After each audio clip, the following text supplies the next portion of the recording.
Hi, this is Jack Butler, and this is a video on where I think the European Union has been getting it wrong. And I'm going to go through three things. So the first thing is free movement of people.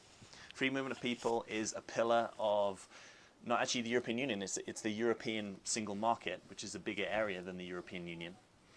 And for those of you that are familiar with Brexit and the UK referendum, you'll know that immigration, free movement of people was probably the most contentious issue for a lot of the British people. And yes, at times that conversation got morphed into xenophobia and Little England and all that stuff. But underneath it, there is a very valid critique. And I think the problem the European Union has is that it holds free movement of people as an absolute principle, a sort of sacred, inviolable pillar of what it means to be in the free market.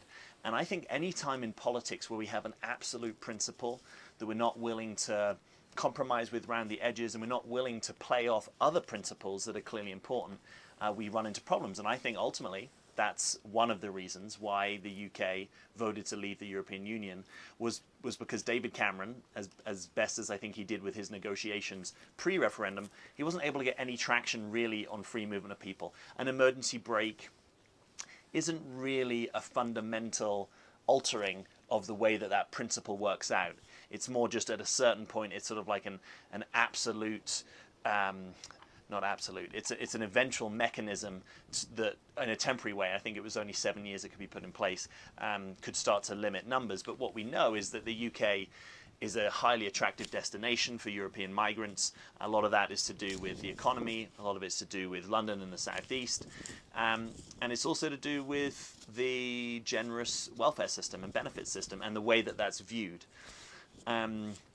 Why can't the free movement of people be a central pillar, but not an absolute pillar? You know, why can't there be limits on it? Why can't, in today's world, we be tracking the specific migrant flows between countries and have a very strict system about how people have to register when they arrive in a new country? And why can't we say that if that hits a certain threshold, that might be the threshold for that kind of migration, maybe either particular countries or particular regions or a particular skill set or skill level that the migrant has, that there's some kind of limit on that. And it might just mean that, you know, someone has to wait till the next year. But if that allows the kind of integration that creates peaceful, prosperous communities that are happy with themselves, it seems to me that you take some short-term pain in terms of limiting some people's movement for a long-term gain of a much more integrated European citizenry. Think about it. If you're in one of these places that is now 50%, let's say, over the last, when did Poland join the EU? Let's say, you know, over the last 10 years has become a community that's 50% Polish, and you're in rural England, and there's not much integration that's happening of that community. So often when you're walking down the street, you're hearing Polish spoken, you're seeing shops that have Polish writing on them, you don't actually know what they sell, you're not going to go into that shop. That's a problem to people, you know, at a visceral level. I don't care how liberal and intellectual you are, at a visceral level, that is a problem to a lot of people, that they want to feel part of their community, they want to feel home in their community. I'm an Anglophile, I'm an Anglophile, I'm a Europhile, I'm a linguist. I speak several European languages, and when I walk down, let's say Ealing in West London, where I've stayed before, when I walk down the street and I'm struggling to understand people, yeah, part of me thinks that's cool, you know, that might be tourists, but when I'm looking at people who, from the way they're dressing and the way they're acting, to me look like they're residents, and they're gathered in groups and I can't understand what they're saying, yeah, part of me has an issue with that. And I'm talking about someone who's, you know, very worldly and well-traveled and liberal and progressive and educated and all those good things. So the European Union, I think, could actually uphold its principle more if it were willing to compromise and metabolize other values and principles alongside it. And I think it's actually key to the ongoing negotiations with the UK, because I think the UK would like to stay a member of the single market. But it's a sort of compromise position. Now I realize that there's a radical equality that is present in the way that the European Union has gone about things, and I want to honor and acknowledge that. It's amazing that anyone can move to any country as long as they're not on a list as a as a criminal or someone that the country wouldn't want to admit. That's a radical thing, and there's something that's amazing about the opportunity that affords people. If you open borders, I think it's one of the best ways of combating poverty that exists without the strongly interventionist streak of government that often goes to try and alleviate poverty. It says allow people to migrate to where there's opportunity, and if there are more jobs in London than there are in rural Poland, allow that migration to happen. And that is often beneficial in both directions. The challenge is in terms of the community integration and the very, very mild downward pressure on low-income wages, which even though the statistics point to it being something like, in the instance of the UK, 1 penny per day, which is the equivalent of £20 per year. So maybe the cost of a meal in a London restaurant that's not too swanky. That amount isn't going to materially hurt people that much. It's more about the perception of that, and it's more about who is our government, whose interests is it acting on behalf of, and in the UK's instance, where do UK interests come first? Why aren't they coming first above other people?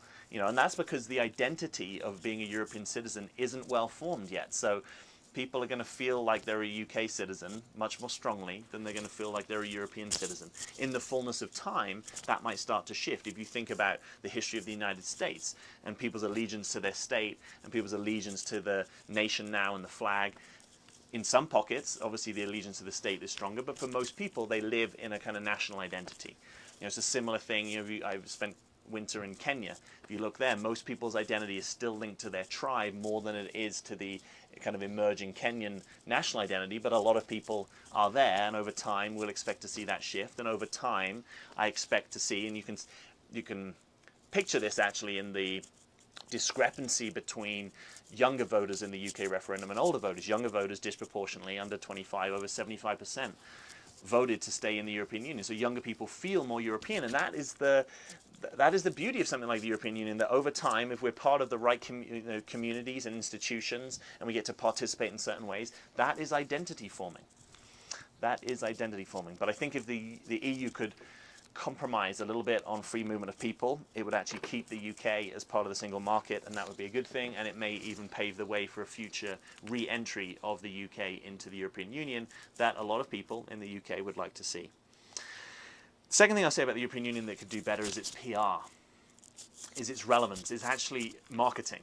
You can't just rely on doing a good job. You have to market to people and have them understand why you're doing a good job. And most people, again, I'll use my own country of origin, the UK, most people don't understand that, for example, we have clean waters. We have waters that people can swim and bathe in because of European legislation. People don't remember what it was like. I remember growing up in the 80s and we would have the blue flag would fly, and if the blue flag weren't flying, you probably didn't want to swim in that water because it meant that there was like raw sewage that was being pumped, somewhere not so far up the coastline. If you think of the air quality in places like London, again, it's European legislation that's done a lot to improve that. And, if you're of a more conservative, smaller state view of the world, you might say that that's over-regulation, and, we can be in that argument. But there are some net positive outcomes that I think are relatively unarguable in terms of the standards that have been improved by dint of the UK's membership of the European Union. But that needs to be sold to people. That can't just be, relied upon for people to know that. And I think part of that is also probably a question that has to do with funding. People don't want to fund PR. Funding lawmaking sounds like a justified use of funds. Funding PR doesn't, but I think government has to be savvy. If you're a tech marketing company, you have to be savvy about your marketing and your messaging, and I think government has to be in that game as well. And the third thing that relates to this is regulation. I think the EU does over-regulate, and it needs to acknowledge that. But I think we should understand why there is a propensity for the EU to regulate. It's because regulation is really the only tool that the European Union has. Most governments are involved in much more than legislation and regulation. They're also involved in delivery. Right? So government delivers service. You might be getting your trash picked up. You might have a public hospital. You might go to public school. So there are other ways that people interface with government where they're like, oh, I benefit from the government's delivery or procurement of these services.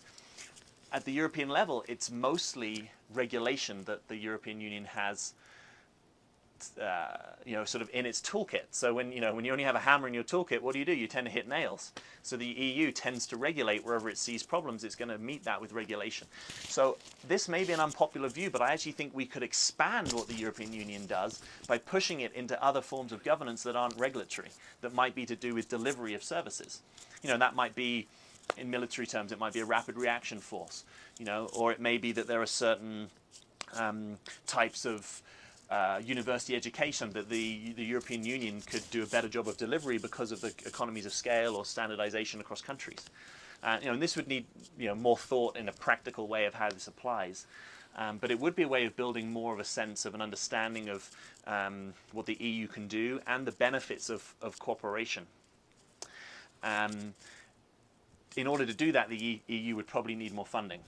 So it would be counterintuitive to people who voted to leave the European Union in the UK, for example, because of how much money, quote, we send to Brussels, quote, to actually want to increase its budget. But it may actually be the sort of activity that increases people's sense of emotional connection to what the EU stands for, and will limit this ability of people to argue that it's just faceless bureaucrats regulating. People often don't have a comparator on the finances. The European Union, its budget is about 20 times smaller than the US federal budget. The US has probably 330, 340 million people. The EU has 500 million people. So it's about half again the size of populace of the US, but running on 1/20th of the budget. Now, obviously the US federal government does do much more delivery than the EU, but it just gives you a sense of the fact the EU does a lot on what we could consider a pretty small budget when you compare it with similar population sizes that are being governed in other parts of the world. So I would actually be pro a potential increase in some of the EU's budget if it could step into areas beyond regulation and start to shift the balance of how it does governance. So where's the EU going wrong? 3 things. 1, having too absolute view of the principle of the free movement. 2, it's not doing enough to sell itself, to make itself relevant to the people, and for people to understand the good job that it does when it does a good job. And 3, it's over-regulatory, and it might need to push into other forms of governance, including delivery of public goods. This is Jack Butler. Thanks for listening. If you like this video, please join my channel, please share it, and I'll see you soon on another show.